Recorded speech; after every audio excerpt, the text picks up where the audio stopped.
샬롬 로중 읽어주는 제입니다. 오늘은 10월 17일 화요일 로중입니다. 주님께서 천사들에게 명하셔서 내가 가는 길마다 너를 지키게 하실 것이니 너의 발이 돌부리에 부딪히지 않게 천사들이 그들의 손으로 너를 붙들어 줄 것이다. 시편 91편 11절 12절. 주님의 천사가 꿈에 요셉에게 나타나서 말하였다. 일어나서 아기와 그 어머니를 데리고 이집트로 피신하여라. 그리고 내가 너에게 말해줄 때까지 거기에 있어라. 마태복음 2장 13절. 주님께 피하는 하루 되세요. 샬롬 하울람. 복음서에는 구약 성경이 많이 인용됩니다. 물론 사도 바울도 인용 많이 하죠. 근데 이 인용하는 게 대체로 구약 성경에서 이야기하고 있는 이 내용이 바로 예수님을 말하고 있는 거다라는 걸 이제 어필하기 위해서 많이 인용을 해요. 오늘 우리가 함께 읽은 본문도요, 그 대표적인 부분 중에 하나인데, 이제 요 한 절만 읽으면 안 되고요. 13절부터 15절까지 최소한 읽어야 됩니다. 아니면 1절부터 읽으면 더 좋고요. 그러니까 동방 박사들이 헤롯한테 가서 메시아가 나온다라고 하니까 이제 헤롯이 막 열받았거든요.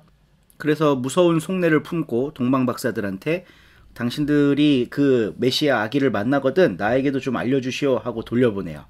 그러니까 이제 별을 따라서 온 동방 박사 세 사람은 아기 예수님을 만나고 그 집에 들어가서 경배합니다.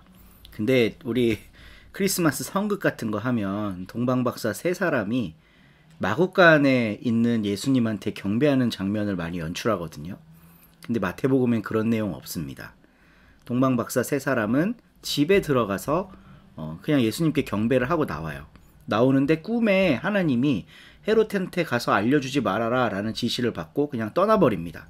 구유에 놓인 아이를 본 거는요, 목동들이죠. 누가복음에 나오는 내용입니다. 그러니까 우리는 이 복음서에 나오는 것들을요, 그냥 짬뽕으로 기억하고 있어서 참 그것 때문에 성경 해설에 방해를 받는 경우가 참 많아요. 그래서 우리 복음서를 읽을 때는 막 왔다 갔다 하지 말고 먼저는 한 복음서의 내용을 충분히 이해하고 나서 각 복음서의 특징이 좀 익숙해질 때 이제 비교해 보는 겁니다. 뭐 시간 순서대로 읽기 그래서 복음서 막 짬뽕 시켜갖고 3년간의 공생애 혹은 1년간의 공생애에 하셨던 활동들을 막 정리한다고 쪼개서 나눠 붙이고 이런 다음에 복음서를 이해하면요, 나중에 이걸 해체하기가 너무 어려워요. 각 복음서를 특징적으로 읽는 게 중요합니다. 마태복음은 유대인들을 위해 쓰여진 복음서입니다. 그 관점에서 읽지 않으면요, 해석이 불가능한 복음서예요. 오늘 가르침의 본문에서 동방 박사들이 경배를 마치고 떠난 뒤에 천사가 예수의 아버지 요셉의 꿈에 나타나서 이야기를 합니다. 헤롯이 아이를 죽이려고 하니까 아이와 어머니를 데리고 이집트로 피신해라. 그리고 거기에 좀 머물러 있어라 라고 꿈속에서 이야기를 해요. 유대인들은 이 본문을 읽으면 무엇을 떠올릴까요? 바로 모세를 떠올릴 겁니다. 모세도 영아 학살의 대상자였죠. 그래서 어머니가 아기 모세를 강에다 던집니다. 그러니까 강가에서 목욕하고 있던 이집트의 공주가 그걸 발견하고 건져 올린단 말이죠. 그래서 모세라는 이름의 뜻이 건져 올리다라는 거예요. 그러니까 건져 올림 하면 또 구원도 생각나죠. 그러니까 이 아이는 앞으로 뭔가 건져 올릴 아이라는 걸 상징적으로 표현합니다. 그 모세 이야기를 들으면요. 근데 지금 예수님이 영아 살해의 위협을 받으면서 이집트로 내려가는 스토리가 마태복음에 나와 있어요. 이러면 독자들은 이 아이는 모세와 같은 아이구나 라는 걸 생각을 할 거예요. 그래서 15절 말씀 한번 볼게요. 헤롯이 죽을 때까지 이제 요셉 식구들은 거기 있었대요. 이것은 주님께서 예언자를 시켜서 말씀하신 바 내가 이집트에서 내 아들을 불러냈다 하신 말씀을 이루려는 것이다. 이거는 왜 이런 구절이 인용돼야 하는지 잘 모르겠지만 어쨌든 마태는 이 구절을 인용했어요. 이게 호세아 11장 1절에 있는 말씀이거든요. 그러니까 호세아 11장 1절에 이스라엘이 어린아이일 때 내가 그를 사랑하여 내 아들을 이집트에서 불러냈다라고 이야기를 합니다. 그러니까 출애굽 사건을 떠오르게 하죠. 그러니까 결국 이 13절부터 15절까지의 내용은 예수는 앞으로 모세와 같은 일을 할 거고, 그 모세와 같은 일이 뭐냐? 이집트에서 아들을 불러낸 것과 같이 구원의 행위를 할 아이라는 것을 암시하고 있는 거죠. 여기에서 중요한 것은 구약이 예수님의 탄생을 증언하고 있느냐, 이런 관점으로 우리는 지금까지 성경을 읽었거든요. 근데 그게 전혀 아니라는 겁니다. 지금 마태복음을 쓴 이 마태가 어떤 관점에서 구약을 인용해 나가고 있느냐로 읽어야만 이 마태복음 본문이 우리에게 선명하게 들어오게 돼요. 이걸 거꾸로 이해하고 있으면요, 마태의 특징이 하나도 없어집니다. 왜냐하면 이 모든 게 다 하나님의 안배고 구약의 이런 예언들이 예수의 탄생을 보증하고 있지 않냐라는 거에 우리가 사로잡혀 있기 때문에 마태가 이걸 왜 썼는지는 중요해지지 않는 거예요. 그냥 구약과 신약에 나와 있는 내용의 일부가 아다리가 맞으면 여봐라, 이게 증거다 하면서 고집스러운 기독교인이 되는 겁니다. 마태복음은 마태가 왜 이걸 썼느냐의 관점에서 읽어야 한다. 그리고 유대인들을 위해 쓴 책이라는 것을 꼭 염두해야 한다. 그러면 오늘 우리가 함께 읽은 가르침의 본문 전후 맥락이 잘 이해가 되실 겁니다. 오늘도 좋은 하루 되시고요. 말씀 묵상 안에서 승리하는 하루 되시기를 바랍니다.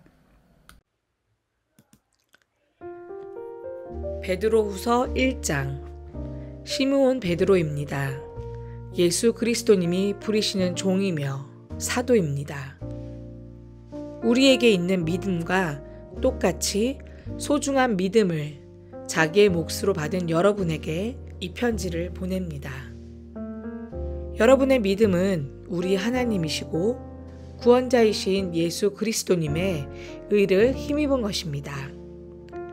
은혜와 평화가 하나님과 예수 우리 주님을 깨달아 알므로써 여러분에게 더해지기를 빕니다. 모든 것을 하나님의 신적인 능력이 우리에게 선물하셨습니다. 생명과 경건을 위해 필요한 모든 것을요. 자신의 영광과 탁월하심을 가지고 우리를 부르시는 분을 깨달아 알게 하심을 통해서 말입니다. 이 영광과 탁월하심을 통하여 하나님은 우리에게 약속하신 소중하고 매우 큰 선물들을 주셨습니다. 이 선물들을 통해서 하나님은 여러분이 신의 본성에 참여하는 사람들이 되도록 하신 것입니다. 악한 욕망 때문에 생기는 세상에서의 썩음을 피해 달아난 뒤에 말입니다. 바로 이런 까닭에 여러분은 열심을 다해 여러분의 믿음에 탁월한 덕을, 탁월한 덕의 지식을, 지식의 절제를, 절제의 인내를, 인내의 경건을, 경건의 우애를, 우애의 사랑을 더 보태십시오. 이런 것들이 여러분에게 있을 뿐 아니라 더 늘어나면 그것들이 여러분을 우리 주 예수 그리스도님을 깨달아 아는 일에 비효율적이지 않고 열매가 없지도 않게 해줄 것입니다. 이런 것들이 없는 사람은 눈이 먼 것이나 다름없어 가까이 있는 것만 봅니다. 자기가 예전에 지은 죄를 깨끗하게 씻어주신 일은 잊어버린 것입니다. 따라서 형제 자매 여러분, 오히려 힘써 노력하여 굳건하게 하십시오. 하나님이 여러분을 부르시고 선택해 주신 것을 말입니다. 이런 것들을 실행하면 여러분은 절대로 헛디디지 않을 것입니다. 이렇게 하여 우리의 주님이시며 구원자이신 예수 그리스도님의 영원한 나라에 들어가는데 필요한 모든 것이 여러분에게 충분하게 공급될 테니까요. 따라서 나는 늘 여러분에게 이런 것들에 관한 기억을 되살려 드리려고 합니다. 여러분이 이미 알고 있으며 또 그 받은 진리 안에서 굳건하게 세워져 있지만 말입니다. 내가 이 육신의 거처에 있는 동안에 여러분의 기억을 일깨워 드리는 것이 옳다고 생각합니다. 나의 이 육신의 거처를 벗어 버릴 날이 가까이 왔다는 것을 내가 알고 있기 때문입니다. 우리 주 예수 그리스도님도 그렇다고 나에게 밝히 알려주셨습니다. 내가 세상을 떠난 뒤에도 여러분이 언제든지 이런 것들을 기억할 수 있도록 나는 애쓰려고 합니다. 우리가 여러분에게 우리 주 예수 그리스도님의 능력과 다시 오심을 알려드린 것은 영리하게 꾸민 신화들을 따라한 것이 아닙니다. 그분의 위대하심을 직접 본 사람으로서 그렇게 한 것입니다. 그분은 하나님 아버지에게서 명예와 영광을 받으셨습니다. 위대하신 영광의 하나님이 그에게 이는 내가 사랑하는 내 아들이다. 나는 그가 좋다. 하는 소리를 들려주셨을 때 말이지요. 이 소리가 하늘로부터 들려오는 것을 우리가 직접 들었습니다. 그분과 함께 거룩한 산에 있을 때 일어난 일입니다. 또 우리에게는 더 확실한 예언의 말씀이 있습니다. 어두운 곳에서 비치는 등불을 대하듯이 이 예언의 말씀에 여러분의 깊은 관심을 기울이는 것은 잘하는 일입니다. 날이 환히 밝아 새벽별이 여러분의 마음속에 떠오를 때까지 말입니다. 여러분은 이것을 먼저 알아두십시오. 곧 성경의 예언은 다 자기 맘대로 그 뜻을 풀이해서는 안 된다는 것을 말입니다.